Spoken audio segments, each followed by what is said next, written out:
সুপ্রভাত বন্ধুরা, আমি রণধীর রায়, ব্যারাকপুর প্রয়াস নাট্যগোষ্ঠীর প্রতিষ্ঠাতা সদস্য, সম্পাদক ও নাট্য নির্দেশক। আজ 13ই মার্চ 2026। ব্যারাকপুর প্রয়াস নাট্যগোষ্ঠী চলেছে ছোট মোল্লাখালীর উদ্দেশ্যে। কেন? ডিটেলসে বলছি, আপনারা সঙ্গে থাকুন। এখন আমরা ক্যানিং থেকে নেবে প্রায় 5টি অটো, বড় বড় অটো, 5টি অটোতে আমরা 28 জন আজকে আমরা চলেছি চুনাখালীর উদ্দেশ্যে।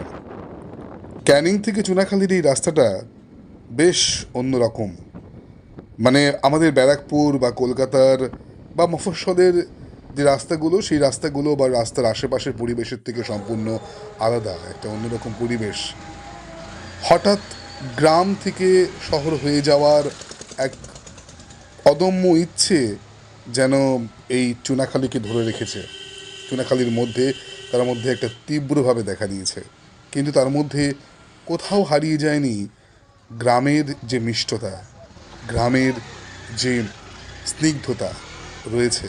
অথচ বেশ কিছু বাড়িঘর, দোকান, আসবাবপত্র সব কিছু দেখে মনে হচ্ছে যে হ্যাঁ, আস্তে আস্তে আস্তে আস্তে আস্তে আস্তে সেই চুনাখালী আর সেই চুনাখালী নেই। খুব তাড়াতাড়ি হয়তো আরও বেশি ডেভেলপমেন্ট করবে। কিন্তু যাই হোক, আমরা আমাদের গন্তব্যের দিকে আস্তে আস্তে এগিয়ে চলেছি। ক্যানিং থেকে চুনাখালীর এই রাস্তাটা বেশ উপভোগ করলাম। দুদিকে সারি সারি দোকান। আর এই এখন আমরা চুনাখালী ফেরিঘাটে এসে আমাদের অটো দাঁড়ালো। সব অটো একসাথে আসেনি, পরপর করে আসছে। বেশ কয়েকটা অটো আছে, প্রায় 5টি অটোতে আমরা আসছি, বড় বড় অটো, যেখানে আজকে প্রায় 28 জন শিল্পী এবং নাট্যকর্মীরা তারা আসছেন, অভিনেতা অভিনেত্রীরা আসছেন, কলাকুশলীরা আসছেন এবং টেকনিশিয়ানসরা আসছেন। এবং আগামীকাল অর্থাৎ 14ই মার্চ আরও 3জন অভিনেতা অভিনেত্রী আমাদের সঙ্গে যুক্ত হবেন। এই ফেরিঘাটটা দেখে আমরা বুঝতে পারলাম যে আমাদের গন্তব্য এখান থেকে শুরু হবে, আসল গন্তব্য, যার জন্য আমরা প্রতীক্ষায় থাকি সারাটা বছর। এই যে মাঝখানে যে বোটটি দেখছেন, এটি হচ্ছে এমভি নূরজাহান। এই বোটটি আমাদের দেয়া হয় প্রত্যেক বছর আয়োজক সংস্থাদের পক্ষ থেকে। বইমেলা উৎসব 2026, এই উৎসবের যারা আয়োজক কমিটি, তারাই প্রত্যেক বছর এই বোটটি, ডেডিকেটেডলি এই বোটটি আমাদেরকে দেন। বিশাল বড় একটি বোট, তার নিচে বেশ কয়েকটি মানে কেবিন করা আছে, যেখানে রেস্ট নিতে পারেন আমাদের অভিনেতা অভিনেত্রীরা। সুন্দর পরিবেশ, ব্যবস্থাপনা অত্যন্ত ভালো। আমরা বোটে জিনিসপত্র রেখে এখন এলাম লাঞ্চ করতে। ঠিক ওখান থেকে নেবেই, চুনাখালী থেকে নেবেই হাঁটা পথে 2-3 মিনিট গিয়ে আমাদের লাঞ্চের ব্যবস্থা করা হয়েছে। আয়োজক সংস্থারাই আমাদের এই লাঞ্চের ব্যবস্থা করে থাকেন প্রত্যেক বছর। এবার 28 জন একটা হোটেলে যখন আমরা ঢুকলাম, হোটেলটা পুরো ভরে গেল। বিশ্বাস করুন, আমাদের আগে মানে আসার আগে পর্যন্ত হোটেলটা ফাঁকাই ছিল। যেই মুহূর্তে আমরা গেলাম, আমাদের যারা নাট্যকর্মী বা আমাদের সতীর্থরা আছেন, তারা যখন হোটেলে ঢুকলেন, হোটেলটা গম গম করতে আরম্ভ করলো। কত মানুষ যারা ব্যারাকপুর থেকে, নৈহাটি থেকে, সোদপুর থেকে আজকে ছোটো মোল্লাখালীর উদ্দেশ্যে এসেছে, তারা প্রত্যেকটা মুহূর্ত উপভোগ করছে। লাঞ্চ করে আমরা এখন উঠে বসলাম আমাদের এমভি নূরজাহান এই বোটটিতে। এবার আস্তে আস্তে চুনাখালী ফেরিঘাট ফেলে রেখে আমাদের বোট বিদ্যাধরী নদীর ওপরে ভাসিয়ে চলেছে তার ভেলা। এবারের যাত্রা প্রায় 2.5 ঘন্টার।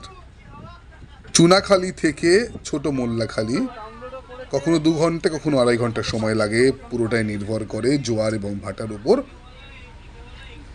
চুনাখালীর এই যে শোরগোল সব কিছুকে বিদায় দিয়ে আমাদের এমভি নূরজাহান চলেছে বিদ্যাধরী নদীর ওপর দিয়ে আমাদের গন্তব্য ছোট মোল্লাখালী। অদ্ভুত লাগে জানেন তো, প্রত্যেক বছর যখন আমরা ছোট মোল্লাখালী যাই, এবছর প্রথম যদিও আমরা চুনাখালী হয়ে যাচ্ছি, অন্যান্য বার আমরা সাধারণত ধামাখালী হয়েই যাই। ধামাখালী থেকে দূরত্বটা আরেকটু বেশি হয় বলেই আয়োজক সংস্থারা জানিয়েছেন।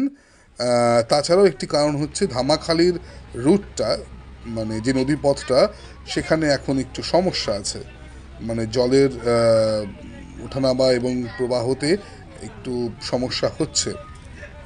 তার জন্যই ওনারা বলেছেন সেফ রুট হচ্ছে চুনাখালি হয়ে। আমাদের সতীর্থরা, আমাদের অভিনেতা অভিনেত্রীরা বোটে বসে বেশ আয়েশ করছেন, তারা দেখছেন। এদিকে আমিও খানিকটা ছবি তোলায় ব্যস্ত হয়ে পড়লাম। আমরা এখন নামলাম ছোট মোল্লাখালীতে। ছোট মোল্লাখালীর যে জেটি ঘাট ঠিক নয়, পাড়, সেই পাড়ে আমরা নামলাম। নেবে আমাদের দেখতে পাচ্ছেন এই যে 28 জনের একটা টিম এসে আজকে পৌঁছালো ছোট মোল্লাখালীতে।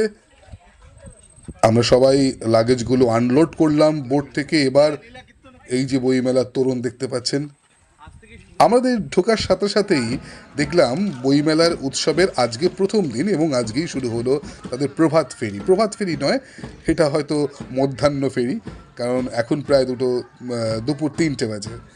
যাই হোক, তাদের অনুষ্ঠান শুরু হচ্ছে আজ থেকে। এখানে মানে স্কুলের সমস্ত ছাত্রছাত্রীরা, বিভিন্ন সংস্থার, সাংস্কৃতিক সংস্থার বিভিন্ন শিক্ষার্থীরা, তারা এই ফেরিতে বা এই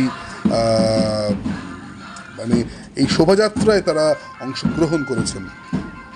বেশ কিছু ছাত্রছাত্রী, শিক্ষার্থীরা চলেছে, তাদের সঙ্গে আমরাও চললাম।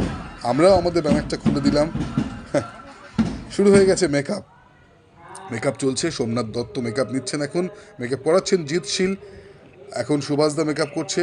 আমরা এই টুকরো টুকরো ছবিগুলো আমরা তুলে রেখেছি, আমরা পরবর্তীতে আপনাদের সঙ্গে আরও ভাগ করে নেব।